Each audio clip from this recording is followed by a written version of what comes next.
the promised helper.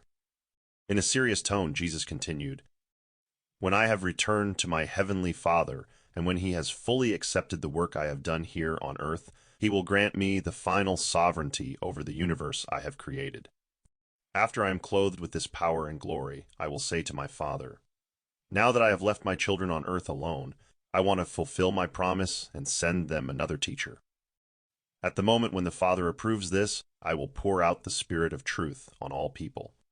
The Spirit of my Father is already present in the heart of every person, and when that day comes, my Spirit will also come to you, and it will dwell in your heart together with the Spirit of my Father. This new gift is the Spirit of living truth. The unbelievers will initially not listen to the teaching of this Spirit, but the sons of light will receive him with joy and wholeheartedly.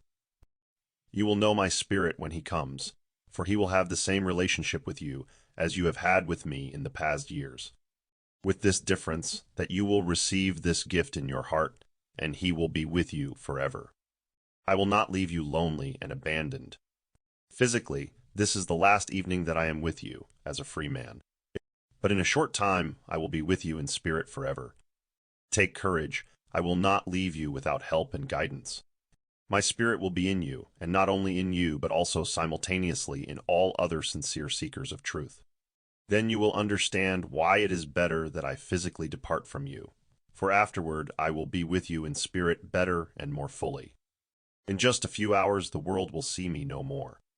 But you will soon experience me in your heart when I send this new teacher, the Spirit of truth. Just as I have lived with you in person, so I will live in you then.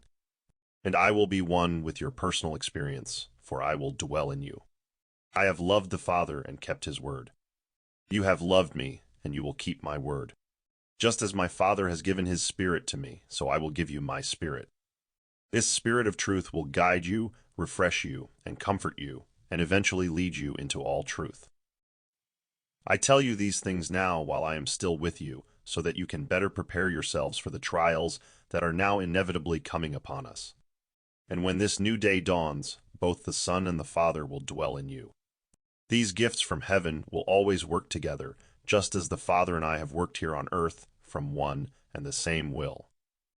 And this Spirit of truth will also ensure that you will remember and understand all that I have taught you." When Jesus paused for a moment, Judas Alphaeus gathered the courage to ask one of the few questions he ever addressed to Jesus in public. Judas said, "Master, you have always lived among us as a friend. How will we know you when you are no longer with us in a body? If the world does not see you, how can we be sure of you? How will you show yourself to us?" Jesus looked down at him, smiled, and said, "My little children, I am about to leave, to return to my Father. You will never see me in a normal body again. But very soon I will send my Spirit, who is exactly like me, except for this natural body. This new teacher is the Spirit of truth, and he will dwell in each of you. He will live in your heart, and in this way, all the children of light will become one and be drawn to each other. In exactly the same way, the Father already lives in you. The Father and the Spirit of truth will dwell together in the soul of the sincere believer, and they will make love a reality in the believer's experience.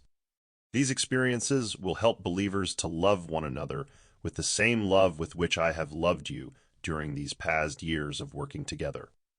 Judas Alphaeus did not fully understand what the Master said, but he did understand the promise of the new teacher and that this gift would fundamentally renew people from within in the future.